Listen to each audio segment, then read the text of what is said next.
Café des grévistes, offert par les cheminots en grève. Opération pédagogie à l'appel du syndicat Sudrail. Au programme de la journée, distribution de tracts et discussion autour d'un café. Oui, c'est de leur expliquer qu'on est dans le même bateau, que si aujourd'hui on se bat, si aujourd'hui on perd de très nombreux jours de grève de salaire, c'est pour défendre le service public ferroviaire, c'est pour défendre le quotidien des usagers, c'est pour leur permettre d'avoir un transport domicile-travail digne de ce nom. Des échanges parfois tendus. Bloquez, n'arrêtez pas, n'arrêtez pas. Un ras-le-bol des usagers qui, selon les grévistes, nécessitait une explication quant aux raisons de cette longue mobilisation.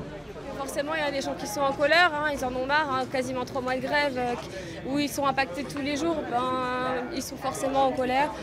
Maintenant, dès qu'on leur parle d'un petit café qui est offert, là tout de suite ça brise la glace et l'échange est beaucoup plus facile.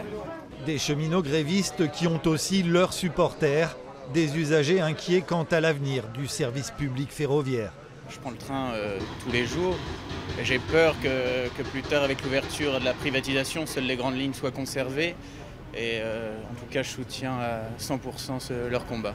Un peu plus tard, à Aulnoy-Emery, c'est une députée de La République En Marche qui est prise à partie par les grévistes. On aura notre salaire 12 mois et si on refuse, on est muté. L'occasion pour l'intersyndicale des cheminots de rappeler que ces troupes restent mobilisées.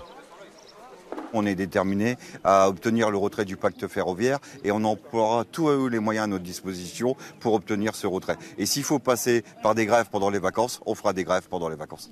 Des cheminots qui dénoncent le projet de réforme ferroviaire du gouvernement, une réforme qui devrait pourtant être définitivement adoptée à la fin de cette semaine.